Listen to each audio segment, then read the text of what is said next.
the best right there. I know. I got lucky. How many years you work for Churchill Downs? Don't say it. No.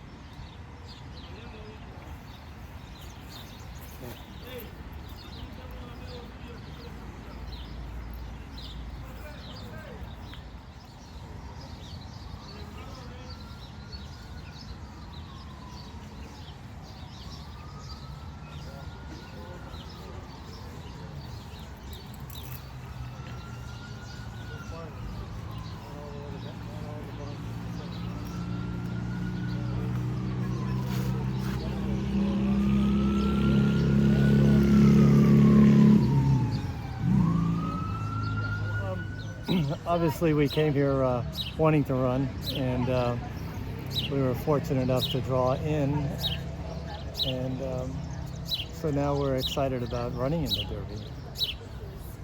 How much do you feel this is your best shot in the Derby since Giacomo? Take me through any other shots you might have had and how this one compares with the horse you got. Well, you know, I thought Honor AP had a real good chance, but that was a COVID year, so it was delayed until later in, what was it, in September or something like that. So it sort of peaked and then wasn't quite the same for in September. But I thought he had a great chance to win. And this horse, it's really hard to say whether you have a young 3-year-old. And the 1.25 mile distance is always a question for everybody. But it seems like with his pedigree and his style, it shouldn't be a problem. He gets over the ground really lightly. So I think he has a lot of great qualities, which would, hopefully lead to it. I heard a couple people commenting about, the length of his legs and how long his stride is. Do you agree with that, or maybe it's...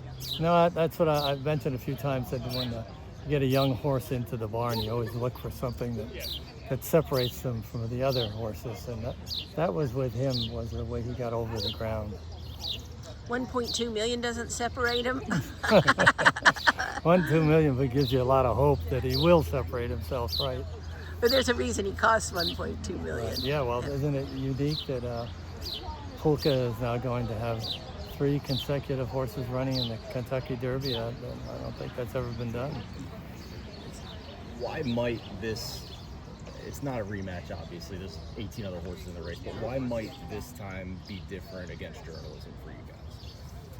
Well, I think that there are a lot of things that happen in the Santa Anita Derby. Obviously, here Baeza stepping from a maiden race into a grade 1, so that's a huge step for him. And then the running of the race, out of the gate, it looked like Hector was trying to follow Barnes a little bit, but it seemed like Barnes wasn't really making a decision whether to go inside or stay outside. So Hector finally decided to go outside of Barnes, but then because he didn't want to go head and head with Barnes, right? He didn't want to be racing with Barnes around the first turn. He went a little wide to separate himself. So I think Baeza had a pretty wide trip most of the way. And then turning for home, he was leaning in a little bit, and so he lost a little bit of momentum when he shifted from his left to his right lead. So I think with those things changing and a little bit better trip, he could turn tables, I think. As lightly raced as these horses have the right to really improve and move forward, are you seeing anything in his training that's making you think he's making that leap forward? Well, because we didn't see any fall off from his training, right? After the Santa Anita Derby, it was like a workout for him, right? He didn't have a little dip and back off his feet or lose a lot of weight, and he continued to want to train. So I thought that he came out of the Santa Anita Derby really well. And I think that's a great quality, and that's an indication that he's handling the workload. Always you have to worry about if a horse is handling the workload. What about post 20?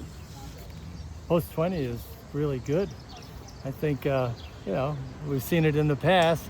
It's right, so we like that. And the fact that there isn't any, he won't have anybody coming in on him, right? So he'll have a clean break. He won't be in the gate very long. So I think those are some of the positive things with post 20.